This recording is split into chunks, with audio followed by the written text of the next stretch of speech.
lagi batuk soalnya. Ada yang lagi sakit nih? Nah, hari ini kita akan nanti ada beberapa pembelajaran yang pastinya berbeda dengan hari-hari yang sebelumnya. Kenapa? Karena saya akan menerapkan pembelajaran itu yang berdiferensiasi dan juga ada KSI di dalamnya. Jadi akan sambil kita jalan, anak-anak akan tahu sendiri dengan secara berjalan. Oke, sebelumnya untuk memberkati acara kita hari ini, ada baiknya kita berdoa dulu. Silakan. Nah, gimana seperti biasa? Oke.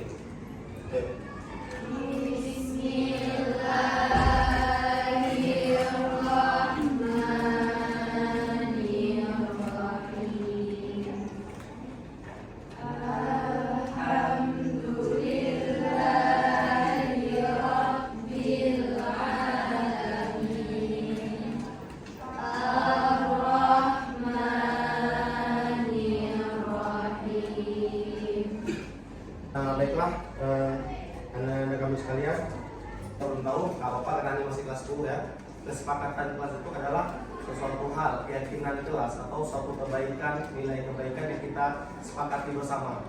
Misal contoh, menunjuk tangan ketika berbicara. Jadi nilai yang ada itu apa? Kita berarti menghargai orang lain yang sedang berbicara dan yang lainnya. Makanya kita sepakati bersama.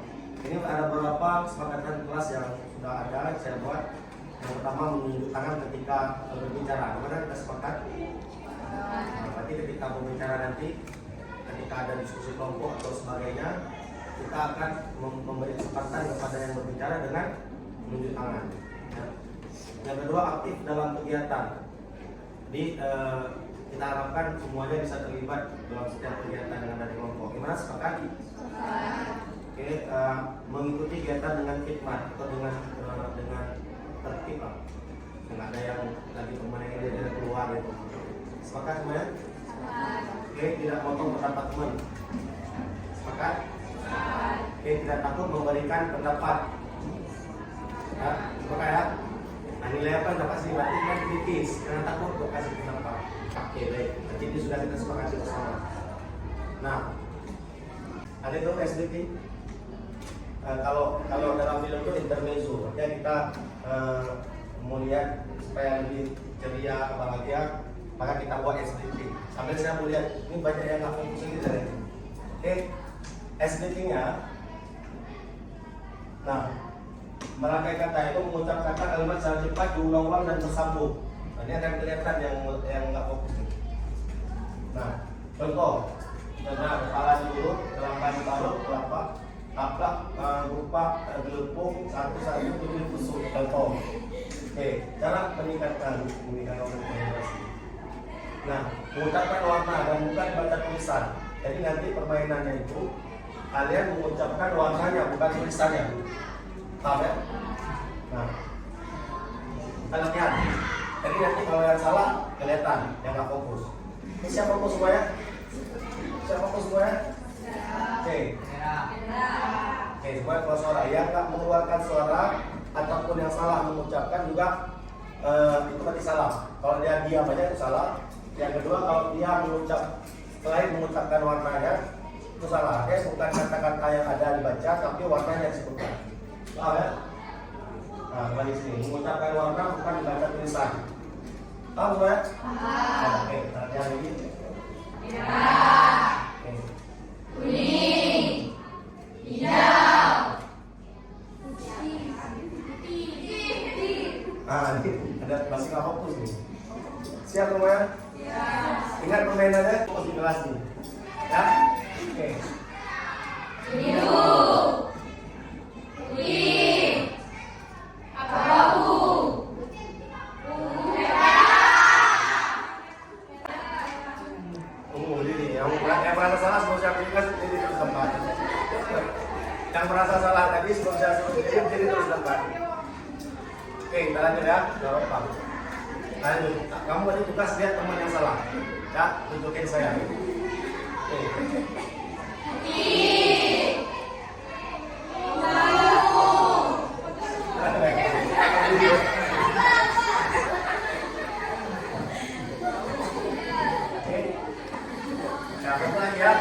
Yang berdiri tugasnya lihat teman yang lain salah ya.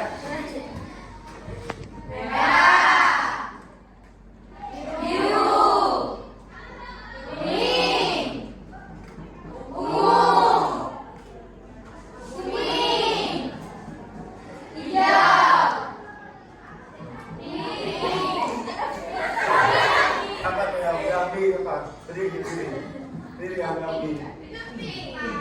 Hah? Ah, oke.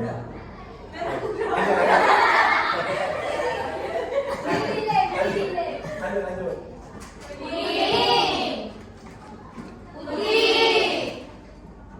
Oke, dah. Terima kasih tepuk tangan buat kita semua. Minat bakat. Nah, sebagian orang kan belum tahu. Kalian pasti banyak yang bingung tentang minat bakat, pasti loh. Banyak yang bingung. Ini mau jadi apa sih ya? Bakat siapa? Ini lah. Ada yang bingung kan? Bakat siapa ya? Bakat siapa ya? Minat siapa? Kalian banyak bingung. Maka hari ini kita kupas tuntas tentang itu. Nah, lihat satu video yang berkenaan dengan minat bakat. Akan diperhatikan. Albert Einstein once said, everybody's a genius. But if you judge a fish by its ability to climb a tree, it will live its whole life believing that it is stupid. Ladies, everybody's a genius.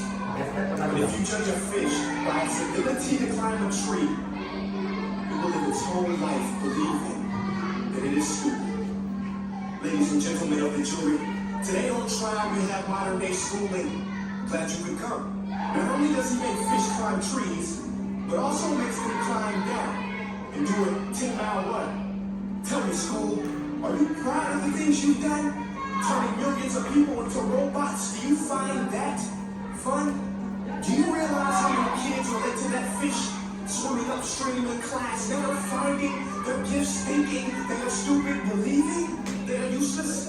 Well, the time has come, no more excuses. I call school to the stand and accuse him of killing creativity, individuality, and being intellectually abusive. He's an ancient institution that has outlived its usage. So, Your Honor, this concludes my opening statement, and if I may present the evidence of my case, I will prove it. Proceed. Exhibit A. Here's a modern-day phone. Recognize it? Here's a phone from 150 years ago. Big difference, right? Stay with me. Here's a car from today, and here's a car from 150 years ago. Big difference, right? Well, get this. Here's a class really more than a century. Nothing has changed. Yet you claim to prepare students for the future? But with evidence like that, I must ask, do you prepare students for the future or the past? I did a background check on you. Let the records show that you were made to train people to work in factories, which explains why you put students in straight rows, nice and neat, tell them sit still, raise your hand if you want to speak, give them a short break to eat, and for 8 hours a day, tell them what to think. Oh, and make them compete to get an A. A letter which determines product quality, hence grade A of meat. I get it. Back then, times were different. We all have a past. I myself am no Gandhi. But today, we don't need to make robots zombies. The world has progressed, and now we need people who think creatively, innovatively, critically, independently, with the ability to connect. See, every scientist will tell you that no two brains are the same, and every parent with 2 or more children will confirm that claim. So please explain why you treat students like cookie-cutter frames or snapback hats, giving them this one-size-fits-all crap. Sorry, Your Honor, but if a doctor prescribed the exact same medicine to all of his patients, the results will be tragic. So many people will get sick. Yet when it comes to school, this is exactly what happens. This educational malpractice, where one teacher stands in front of 20 kids, each one having different strengths, different needs, different gifts, different dreams, and you teach the same thing the same way? That's horrific. Ladies and gentlemen, the defendant should not be acquitted. This may be one of the worst criminal offenses ever to be committed. And let's mention the way you treat your employees. Objection overruled. It's a shame. I mean, teachers have the most important job on the planet, yet they're underpaid. No wonder so many students are short-changed. Let's be honest. Teachers should earn just as much as doctors, because a doctor can do heart surgery and save the life of a kid. But a great teacher can reach the heart of that kid and allow him to truly live. See, teachers are heroes that often get blamed, but they're not the problem. They work in a system without many options or rights. Curriculums are created by policymakers, most of which have never taught a day in their life. Just obsessed with standardized tests. They think bubbling in a multiple choice question will determine success. That's outlandish.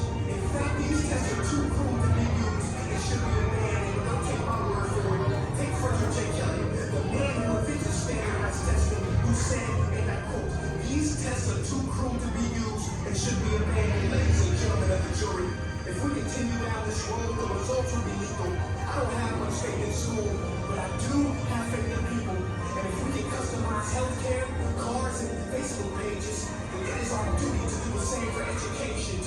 upgrade and change and do away with school spirit. And that's useless. Now let's go work and bring the spirit out of each and every student. That should be our task. No more common core. Instead, let's reach the core of every heart in every class. Sure, math is important, but no more than art or dance. Let's give every gift an equal chance. I know this sounds like a dream, but countries like Finland are doing impressive things. They have shorter school days, teachers make a decent wage, homework is non-existent, and they focus on collaboration instead of competition. And here's the kicker, boys and girls, their educational system outperforms every other country in the world. Other places like Singapore succeed rapidly. Schools like Montessori, programs like Khan Academy, there is no single solution. Well, let's get moving. Because while students may be 20% of our population, they are 100% of our future. So let's attend to their dreams.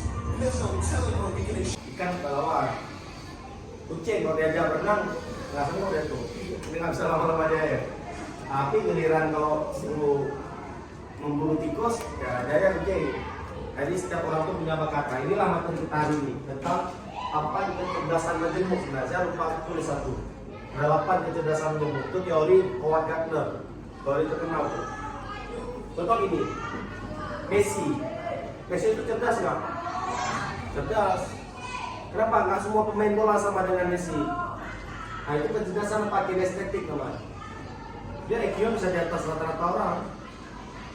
Apakah main musik Messi nomor 1? Belum tentu. Karena kan ada bakat di musik.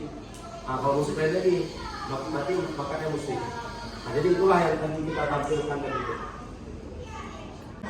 Yang niat jadi arsitek, nah, yang niat jadi pengusaha. Oke, yang niat jadi perawat. Oke, yang niat jadi guru ada. Jadi ada 8 kecerdasan menurut teori Howard Gardner. Pertama, verbal linguistik. Apa ciri-ciri yang ada pada orang itu termasuk teman saya sekarang di depan. Nah, itu mereka punya kemampuan verbal linguistik. Apa itu ciri-cirinya?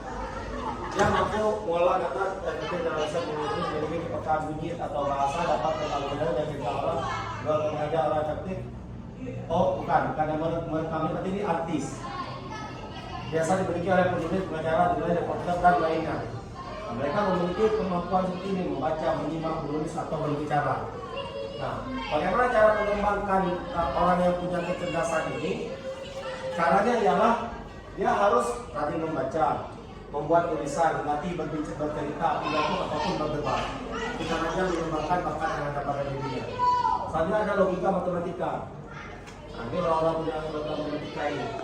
Yang biasanya jadi orang ini adalah ilmuwan misalnya, akuntan atau ahli statistik. Tidak ada ilmuwan ini.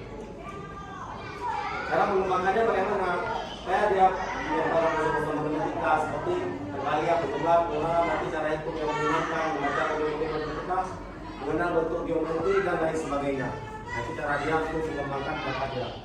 Nah, ini visual.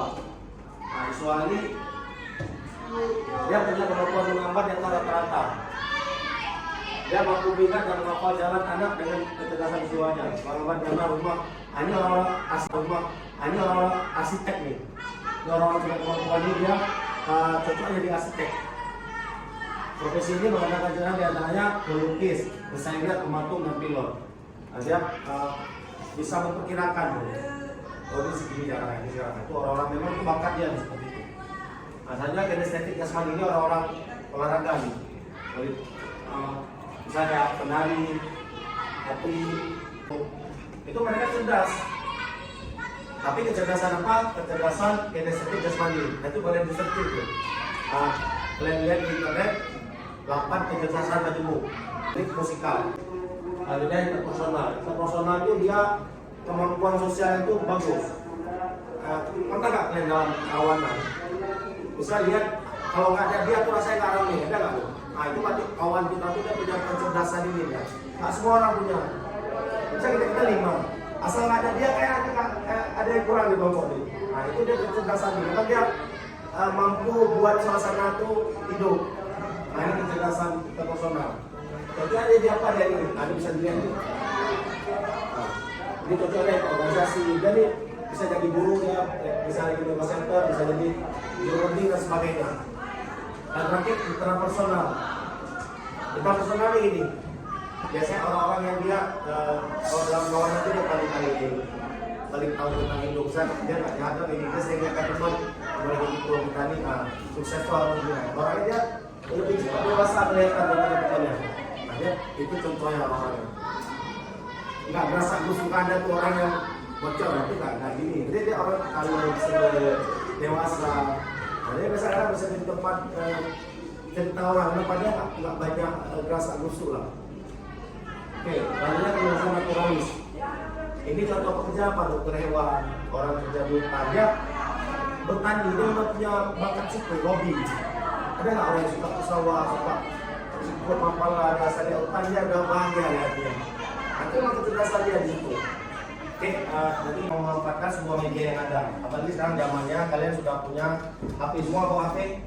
Nah, nanti pada kegiatan ini boleh menggunakan HP. Silakan digunakan HP-nya. Sebelum kita diskusikan, nanti saya bagi kelompok dulu. Nah,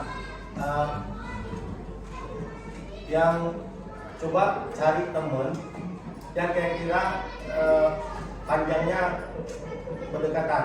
Jadi dia yang paling sama panjangnya. Silakan hitungan 1 menit. Setelah bapak ini saya berjalan.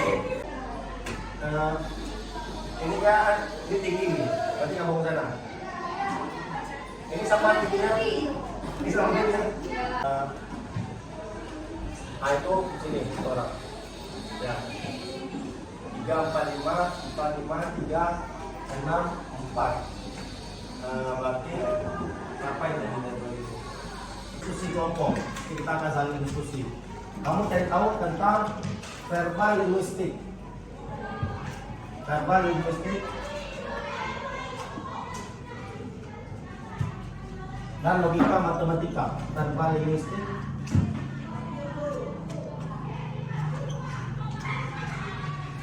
dan logika matematika. Nah, tugasnya dicari tahu tentang itu. Nanti kalian bisa memberi gambaran yang utuh tentang itu dan kasih contoh tokoh-tokoh yang kalian kenal yang seperti itu. Nanti setelah kalian memahami, kasih contoh orangnya. Boleh orang di kampung kalian, boleh orang yang kalian kenal di sini, atau orang-orang lain yang kalian tahu di televisi atau di media yang lainnya. Nah, artinya kalian bisa menggambarkan setelah bilang ini tentang ini Pak. Jadi contoh orangnya ini. Kinestetik jasmani. Dekat kinestetik jasmani. Kelompok tadi udah ya, dua tadi. Ini kelompok yang ini sekarang. Kelompok ini, kelompok lainnya tentang interpersonal, kecerdasan interpersonal ini dan intrapersonal. Nah, yang kelompok ini akhir kecerdasan. Oke. Nah, jadi kan udah ada nih pembagian tugas-tugasnya. Udah diingat. Bukan karena rata-rata bisa masak nih. Oke, bagus. Yang lain? Five girl. Hah? Five girl. Oke, bisa jelaskan teman-teman yang lain kenapa? Karena kan kami berlima. Ya. Jadi mudah diingat. Tadinya ada yang enggak, yang dua lagi. Oh. Yang ini apa namanya?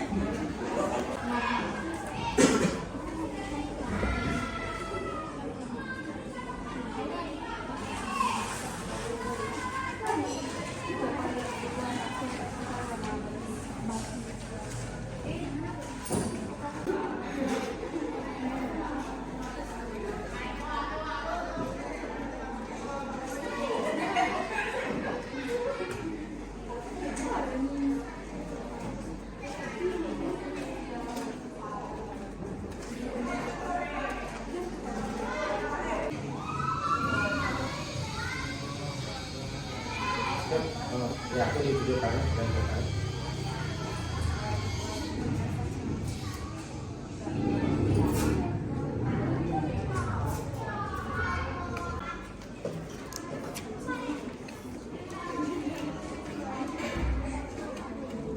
Silakan.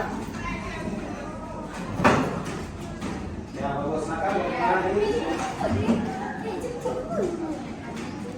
Ayo, ngomong lagi mau bisa.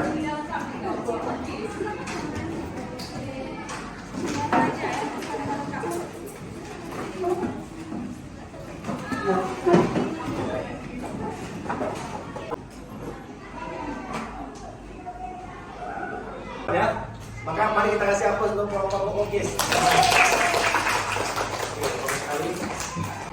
Hari ini kita telah melakukan pelayanan klasikal dalam Islam ini atau pembelajaran. Saya senang sekali ternyata anak-anak saya, anak-anak saya ini aktif semuanya. Dan saya lihat punya kemampuan yang berbeda-beda memang. Ada yang sukanya nonton video, benar kan? Ada yang suka yang menulis, dan ada yang gerakannya cepat. Jadi ketika bekerja kelompok dalam kelompok dia lebih cepat dari teman yang lain. Nah seperti itulah kenyataannya, bahwa setiap kreatif punya gaya belajar masing-masing dan punya cara belajar masing-masing. Jadi itu bagus sekali, silakan dikembangkan. Dan sekarang saya lihat kalian pun sudah lebih rileks dalam belajar, karena memang kita telah menerapkan KSE, yaitu kita ada relaksasi dalam proses pembelajaran itu, kita selingi dengan hal-hal yang menyenangkan supaya nggak apa, yang stres. Baik, sebelum kita menutupi kegiatan ini, saya ingin ada perwakilan dari setiap kelompok untuk melakukan refleksi kegiatan, yaitu menyampaikan perasaannya ataupun pesan dan kesan dan sebagainya, terserah apa saja yang mau menanggapi. Perwakilan dari kelompok satu orang. Oke, silakan untuk mana-mana dan silakan diri. Kenalkan dengan kelompok. Waalaikumsalam warahmatullahi wabarakatuh.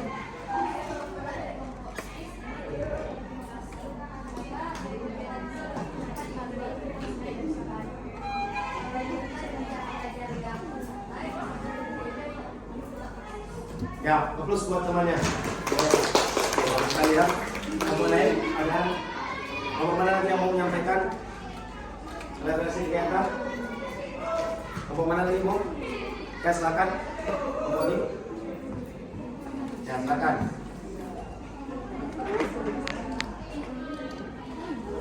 Boleh, silakan.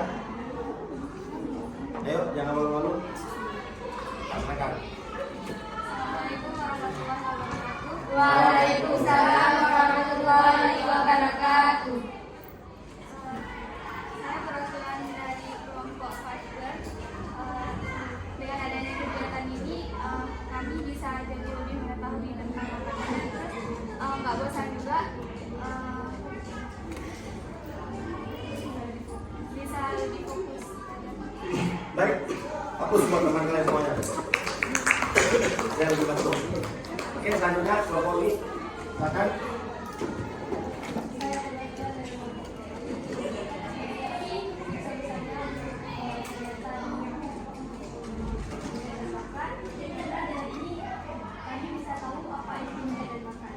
Oke, aplaus buat temannya semua. Tanya sakit. Ya, silakan.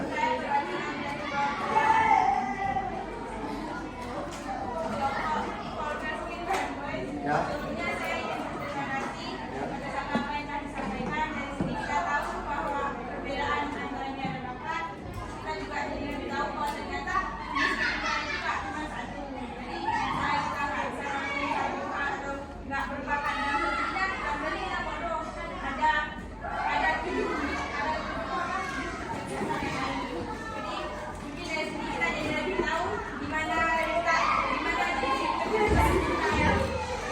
Aplaus buat teman kita.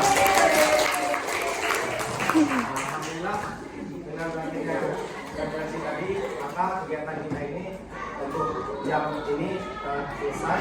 Insya Allah kita akan ada pertemuan di pertemuan selanjutnya. Karena tadi kita mulai dengan doa, maka mari sama-sama kita menutup kegiatan ini dengan doa. Maka mari sama-sama kita berdoa.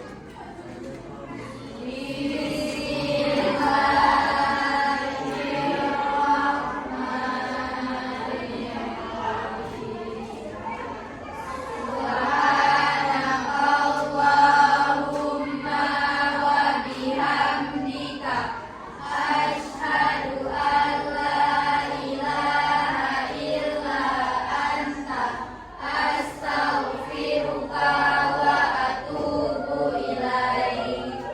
Oke, baik, dan terima kasih. Insya Allah sampai jumpa pada pertemuan saja.